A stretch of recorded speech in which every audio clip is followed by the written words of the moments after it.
जो इन्होंने माइंडसेट लोगों का कर रखा है, जिससे जो लोग हैं वो बाहर निकलना नहीं चाहते, अंधभक्त बना दिया है, जिससे जो हमारे समाज के जो लोग हैं, हमारे समाज की जो लड़कियां हैं या फिर जो भी हमारे समाज के बच्चे हैं, वो अगर आगे फ्यूचर में आगे कुछ करना चाहते हैं, वो आगे बढ़ना चाहते हैं, तो उनके पीछे भी वो लोग जातिगत शब्दों का यूज़ करके उनको पीछे खींचना चाहते हैं। वो नहीं चाहते कि जो हमारे समाज की स्त्रियां हैं या महिलाएं हैं वो आगे जो उनको एक अच्छा प्लेटफॉर्म मिले। वो मेरे साथ एडवोकेट आंचल हैं, कड़कड़डुमा कोर्ट में प्रैक्टिस कर रही हैं। वर्तमान में जो देश का सबसे बड़ा मुद्दा है, बाबा साहब की जो प्रतिमा संसद भवन से हटाई गई है, उसको कहीं दूसरी जगह शिफ्ट किया जा रहा है, उसको लेकर सभी वकील यहाँ पर आज प्रोटेस्ट कर रहे हैं जंतर मंतर पर। अखिल भारतीय SC/ST जो एम्प्लॉयज़ हैं एडवोकेट्स के, उनका संगठन है। आंचल, कैसे देख रहे हैं इस पूरे मामले को? मामले को देखने वाली बात ऐसी है कि आज जैसा कि आपने बोला, हम लोग यहाँ पर प्रोटेस्ट के लिए आए हैं। यहाँ अभी आंदोलन चल रहा है। कड़कड़डुमा कोर्ट के सारे अधिवक्ता साथी और अन्य कोर्ट के जितने भी साथी यहाँ पर अपना इस आंदोलन के अंदर अपना हिस्सा ले रहे हैं।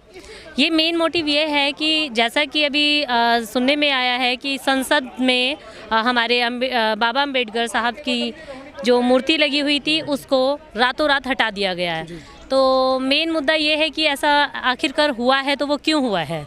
तो सरकार कोई वजह नहीं बता पा रही है। हाँ, सरकार कोई वजह नहीं बता पा रही है। इसमें यह है कि सरकार को ये वजह बतानी चाहिए कि भाई ऐसा करा है तो क्यों करा है। ये थोड़ी ना है कि सरकार जो अपनी मनमानी चाहेगी वही करेगी, अपने जैसा उनके मन में आता है वैसा ही कर लेते हैं। तो बाबा साहब अम्बेडकर हमें इतना कुछ दे रहे हैं, दुनिया इतना मानती है उनको। जो आज हम लोग यहाँ अधिवक्ता हैं, जो हम खड़े हैं, जो हमको सब कुछ मिल रहा है, वो बाबा साहब अम्बेडकर साहब की वजह से ही मिला है।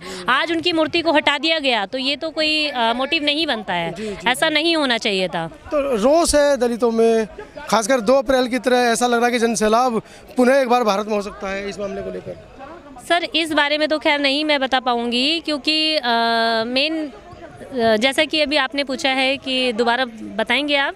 मतलब दलितों में कुछ खास रोष है इस मामले को लेकर? दलितों में ये है कि देखिए, हर एक कोई बड़ी जाति का हो या छोटी जाति का हो, बाबा साहब ने हमेशा हर किसी को एक समान हर किसी को एक समान ये सोचा कि कोई भी छोटी या बड़ी कोई जाति नहीं होती है, जाति के नाम पर नहीं। बाबा साहब अम्बेडकर जो करते हैं वो सबके लिए न्याय की बात करते थे और करा, लोगों के लिए बहुत कुछ ऐसा करके गए। इसमें जाति या दलितों के लिए कोई एक अन्य अलग से कोई बात तो होनी नहीं चाहिए। बाकी हाँ, दलित समझ करके अगर इन सब चीज़ों को ये किया जा रहा है तो ये बहुत गलत है, ऐसा नहीं होना चाहिए सर। नमस्कार, मनोज अंतानी बात कर रहा हूँ और ये बहुजन यूट्यूबर्स की एक साझा पहल है, जिसमें शायद ये पहली वीडियो है अभी तक हम सभी के चैनल पर शिवानी कुमारी को लेकर। शिवानी कुमारी कानपुर के एक गांव अररिया से बिग बॉस जैसे OTT प्लेटफॉर्म पर पहुंची हैं, लेकिन जाति है कि जाति नहीं। भारत देश को कृषि प्रधान देश कहा जाता है और हकीकत में अगर ज़मीनी स्तर पर देखा जाए तो कृषि प्रधान देश नहीं है, भारत देश जाति प्रधान देश है। जहां पर शिवानी कुमारी की जाति उनका बिग बॉस जैसे OTT फार्म हाउस पर OTT प्लेटफॉर्म पर भी उनकी जाति नहीं जा रही है। अभी इससे पहले, शिवानी से पहले बिग बॉस 2 में अर्चना गौतम जो हस्तिनापुर से जाटा समाज की बेटी हैं, उनको भी ट्रोलिंग किया गया था, लेकिन उन्होंने भी हार नहीं मानी थी, पर वो पूरा क्लियर नहीं कर पाई थी। देखते हैं शिवानी कहाँ तक जा पाएंगी। जैसे कि शिवानी के बारे में मैंने बताया, जब से शिवानी वहाँ पहुँची हैं तब से एक स्वर्ण समाज की मानसिकता रखने वाले कुछ यूट्यूबर्स हैं जो उनको बराबर टारगेट कर रहे हैं, ट्रोल कर रहे हैं। उनके बारे में कह रहे हैं गवार हैं, दलित समाज से आ रही हैं और जाति का कार्ड खेल रही हैं, ऐसा उनके बारे में कहा जा रहा है और कहीं ना कहीं उनको घर के अंदर भी परेशान करने की कोशिश की जा रही है। क्या कहना है आपका? हमारे साथ एडवोकेट ललिता है।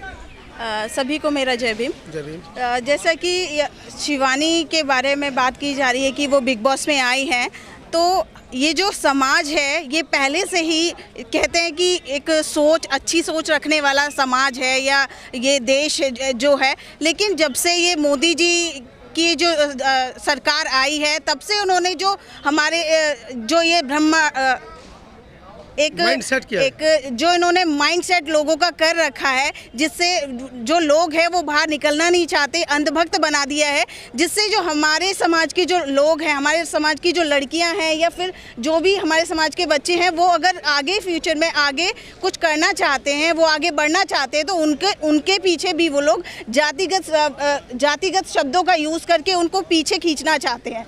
वो नहीं चाहते कि जो हमारे समाज की स्त्रियां हैं या महिलाएं हैं वो आगे जो उनको एक अच्छा प्लेटफॉर्म मिले, वो नहीं चाहते हैं बिल्कुल भी। 40 लाख इंस्टाग्राम पर उनके फॉलोअर्स हैं जो उनको लगातार देखते हैं, और जो लोग उनको ट्रोल कर रहे हैं उनको हमने एक समीकरण निकाला तो शिवानी कुमारी के वीडियो पर हमने देखा कि एक दिन के अंदर 5-5, 10-10 लाख व्यूअर्स आ जाते हैं। दूसरा जो स्वर्ण जाति के जो मानसिकता के जो यूट्यूबर्स हैं उनके वहाँ पर किसी के 5000 हैं, किसी के 500 हैं, किसी के 600 हैं, इस तरह के व्यूअर्स हैं। कहीं आप इसको कंपटीशन मानती हैं या कहीं जातिगत द्वेष भावना उनके अंदर है? सर, इसको मैं अगर मैं अपने समाज की महिला लड़की के हिसाब से जानूं तो ये हमारे लिए एक बहुत अच्छा अचीवमेंट है कि हमारी वो जो समाज से लड़की निकली है और इतने अच्छे प्लेटफॉर्म पे पहुंची है कि उसको आगे जाके जो फ्यूचर है उसका अच्छा होगा। लेकिन ये जो लोग हैं, इन लोगों की जो ब्राह्मणवादी लोग हैं, इनकी जो सोच है वो बिल्कुल छोटी है। वो ये चाहते हैं कि हमारे समाज के जो लोग हैं, हमारे समाज के जो बच्चे हैं वो आगे ना बढ़े, इसलिए वो उनका जो आगे बढ़ते हैं उनको खींचने की, उनके साथ जातिगत भेदभाव करने की, और उनको जैसे उस शो में अभी जो बिग बॉस शो है उसमें उनके साथ ऐसी जो बदतमीजी है या उनके साथ जो शब्द यूज़ किए जा रहे हैं, उनको ट्रोल किया जा रहा है, वो सब वो उनकी वही एक छोटी सोच बताती है कि इनकी जो इनकी हीन भावना है, ये हमारे बच्चों को आगे नहीं बढ़ने देना चाहते। अच्छा ललिता, आप एडवोकेट हैं और क्योंकि कानून की ज्ञाता हैं, एक बड़ा मुद्दा इस देश में इस समय चल रहा है, बाबा साहब की प्रतिमा को संसद भवन से हटा दिया गया है, उस पर आपका क्या कहना है? सर, जैसा कि ये जो मुद्दा हमारा चल रहा है कि बाबा साहब की मूर्ति को हटाना, वो जो बाबा साहब की मूर्ति इतनी पुराने टाइम से हमारे पार्लियामेंट में लगी हुई है, सबसे पहली बात ये इसको हटाने का मुद्दा, उसको हटाना ही क्यों है, वो मुद्दा आना ही नहीं चाहिए था। एक पार्लियामेंट जो हमारा जो समाज है, जिन बाबा साहब ने हमें पार्लियामेंट तक रास्ता दिखाया कि हमें पार्लियामेंट तक जाना है, हमें वहाँ पर वहाँ पर बैठना है, वहाँ की जो भी तकनीक है, जो भी हमारी जो नीतियाँ हैं, वो हमें वहाँ पे हमें अपने उस पार्लियामेंट में जाके लोगों के हित के बारे में बात करनी है। प्रतिमा भी इशारा करती है पार्लियामेंट की तरफ, प्रतिमा भी इशारा करती है कि आप वहाँ जाइए, तो वो हमारे सपोर्ट के लिए। लेकिन ये जो हमारे लोग हैं, ये जो हमारे समाज, ये जो ब्राह्मणवादी सोच के जो लोग हैं ना, ये नहीं चाहते हैं कि जो हमारे जो लोग हैं वो जागरूक, हमारे लोग जितने जागरूक हैं, ये चेक करना चाहते हैं बार बार, ये कुछ ना कुछ छोटी चीज़ें हमारी भावनाओं को ठेस पहुंचाते हैं, और ये देखते हैं कि अभी लोगों में कितना उत्साह बाकी है, कितना लोग जानते हैं, कितने लोग बाबा साहब की उस प्रतिमा को हटाने के लिए आक्रोश में है। तो उनको ये डर है कि कहीं अभी हमारी संख्या कम तो नहीं हो गई है, कि हम लोग इनसे पीछे तो नहीं हो गए हैं, तो ये उन सब चीज़ का उनके मन में डर है, इसलिए वो प्रतिमा हटा दी है उन्होंने। कल एक विश्वव्यापी कॉल है जंतर मंतर पर, सैकड़ों संगठनों ने कॉल किए प्रदर्शन के लिए, इस पर आपका क्या कहना है? इसको थोड़ा सा इधर कर लीजिएगा जी। सर, ये जो कल का जो प्रोग्राम रखा गया है जंतर मंतर पर, ये होना चाहिए और ये बहुत बड़े लेवल पे होना चाहिए, जो कि हो रहा है। और जब तक हम लोग इसके खिलाफ आवाज़ नहीं उठाएंगे, अगर इन्होंने बाबा साहब की प्रतिमा को हटाना था, वो उसको हटाना था, या फिर कुछ और अगर उन्होंने बोला, जैसे कि बताया कि पीछे की तरफ इन्होंने एक शिफ्ट किया है, तो उस प्रतिमा को क्यों हटाया? अगर उन्हें हटाने की ज़रूरत नहीं थी, वो एक नई प्रतिमा बना के वहाँ पर लगा सकते थे। तो कहाँ तक सहमत हैं आप एडवोकेट ललिता की बातों से?